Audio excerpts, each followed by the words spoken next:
কুসুমপুর নামে একটি গ্রাম ছিল। সেখানে রাজীব তার মা বাবার সাথে বসবাস করত। রাজীব মধ্যবিত্ত পরিবারের সন্তান ছিল। তাদের সংসার চালানোর জন্য রাজীবের বাবা মা দুজনেই গার্মেন্টসে কাজ করত।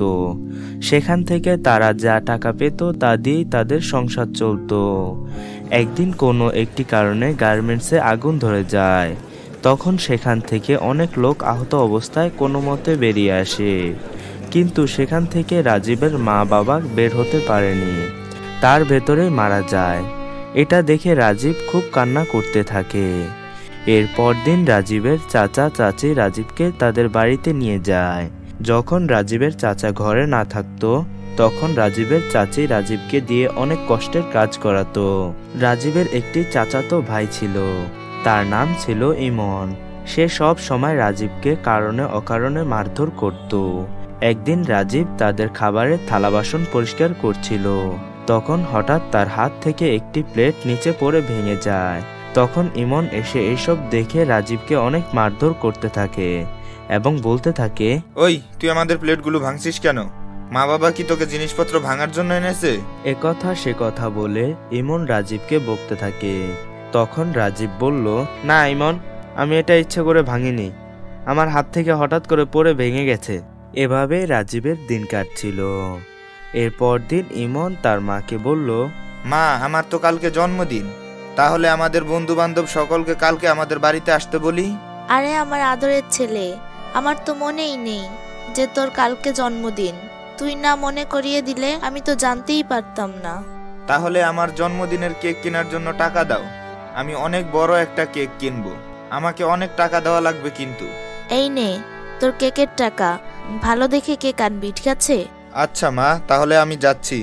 অন্যদিকে রাজীব ভাবতে থাকে, দুদিন পর তো আমারও জন্মদিন, যাই চাচির কাছ থেকে কিছু টাকা চাই, দেখি দেয় কিনা। একথা বলে রাজীব তার চাচির কাছে গেল এবং বলল, চাচি, দুদিন পর তো আমারও জন্মদিন, আমাকে কিছু টাকা দিবেন? কেন, তোকে টাকা দিব কেন? তুই টাকা দিয়ে কি কিনবি? না চাচি, আমি কোনো কিছু কেনার জন্য টাকা চাচ্ছি না। আমি চেয়েছিলাম আমার জন্মদিনের দিন গরিবদের কিছু খাবার দেওয়ার জন্য, তাই টাকা চেয়েছিলাম। আহারে, আমার ছেলেকে টাকা দিয়েছি বলে তোরও কি লোভ লেগে গেছে? না চাচি, আমি লোভ করছি না। আপনি তো ইমনকে শুধু একটা কেক কেনার জন্য অনেক টাকা দিয়েছেন, আমাকে বেশি টাকা দেওয়া লাগবে না, শুধু অল্প কিছু টাকা দিলেই হবে। যা ভাগ এখান থেকে, তোকে কোনো টাকা দেওয়া হবে না। আমার মন চেয়েছে তাই আমি আমার ছেলেকে টাকা দিয়েছি। না হলে চাচি আমাকে একটা ভালো জামা কিনে দিন, আমি আমার জন্মদিনের দিন পরবো। তোকে কোনো জামা কিনে দেওয়া হবে না। কেন, কিছুদিন আগেই তো ইমনের কতগুলো পুরাতন জামা দিয়েছি, সেগুলো কি করেছিস? সেগুলো পরে আসবি, বুঝেছিস? ওগুলো তো একেবারেই ছেঁড়া ছিল, ওগুলো পরবো কিভাবে? যা ভাগ এখান থেকে, ওগুলো পরলে পরবি, না হলে এগুলোই পরে থাকবি। যা যা, তোর সাথে কথা বলতে আমার মোটেই মন চাচ্ছে না। আর শোন, ঘরদোর ভালো করে পরিষ্কার করে রাখিস। কাল আমার ছেলের বন্ধুরা আসবে, ঘরে যেন একটু ময়লা আবর্জনা না থাকে। আচ্ছা ঠিক আছে, আমি সবকিছু ভালোভাবে পরিষ্কার করে রাখবো। একথা বলে রাজীব সেখান থেকে চলে আসে এবং এসে কান্না করতে থাকে। এভাবেই সেদিন কেটে গেল। তারপর দিন ইমনের জন্মদিন ছিল। সেদিন তাদের বাড়িতে ইমনের অনেক বন্ধুরা আসলো। তখন ইমন রাজীবকে বলল, এই রাজীব, গ্লাসে করে শরবতগুলো নিয়ে আয় আর আমার বন্ধুদের দে। যেই রাজীব শরবতগুলো গ্লাসে করে নিয়ে আসছিল, রাজীবের হাতে থাকা গ্লাসগুলো ইমনের বন্ধুর ওপর পড়ে যায়। তখন ইমনের বন্ধু রেগে গিয়ে বলল, আরে ইমন, তোরা এটা কি কাজের লোক রেখেছিস? ভালোভাবে কাজও করতে জানে না, দেখেছিস আমার এত দামি জামাটা নষ্ট করে ফেললো। আরে রাজীব, এসব তুই কি করেছিস? আমার বন্ধুর পুরো জামাটাই তো তুই নষ্ট করে ফেলেছিস। না ইমন, আমি ইচ্ছে করে ওর উপর ফেলিনি, তুমি বিশ্বাস করো আমার এখানে কোনো দোষ নেই।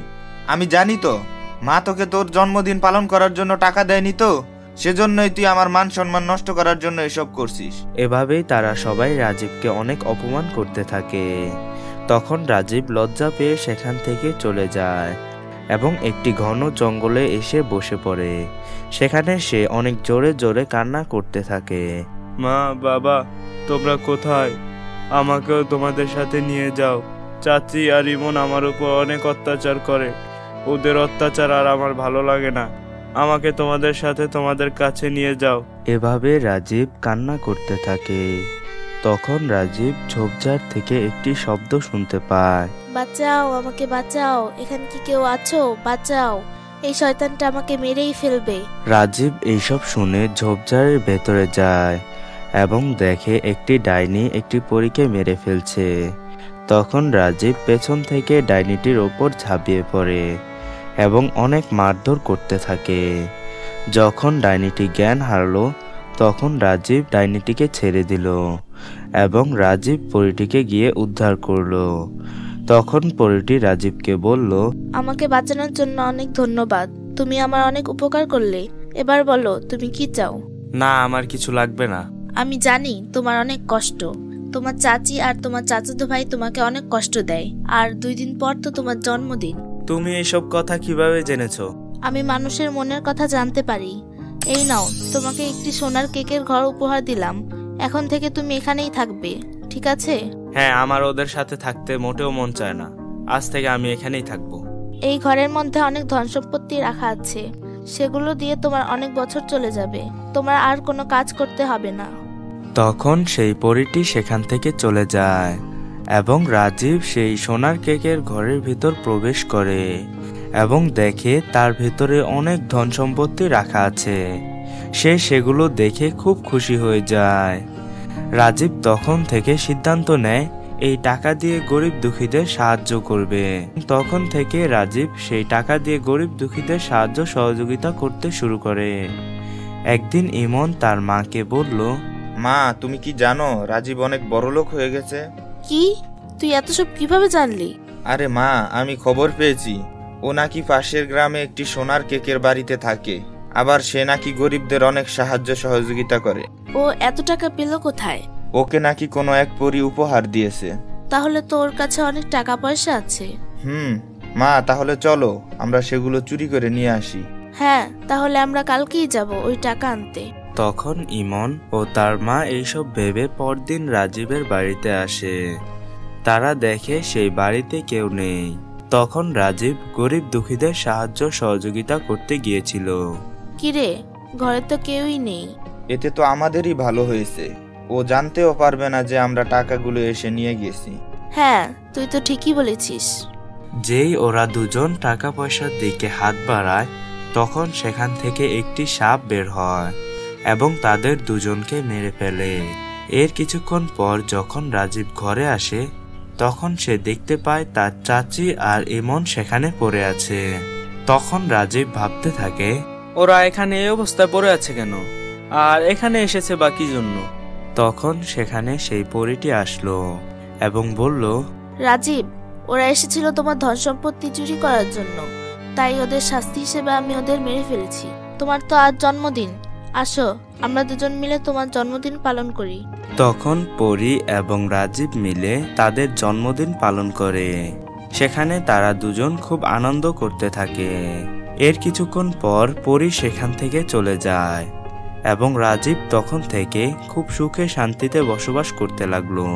তো বন্ধুরা, আমাদের আজকের এই গল্পটি এই পর্যন্তই। যদি গল্পটি তোমাদের কাছে ভালো লেগে থাকে তাহলে ভিডিওতে অবশ্যই লাইক করবে এবং তোমরা যদি আমাদের চ্যানেলে নতুন হয়ে থাকো তাহলে আমাদের চ্যানেলটি সাবস্ক্রাইব করবে। তো দেখা হচ্ছে পরবর্তী ভিডিওতে। সবাইকে ধন্যবাদ। আসসালামু আলাইকুম।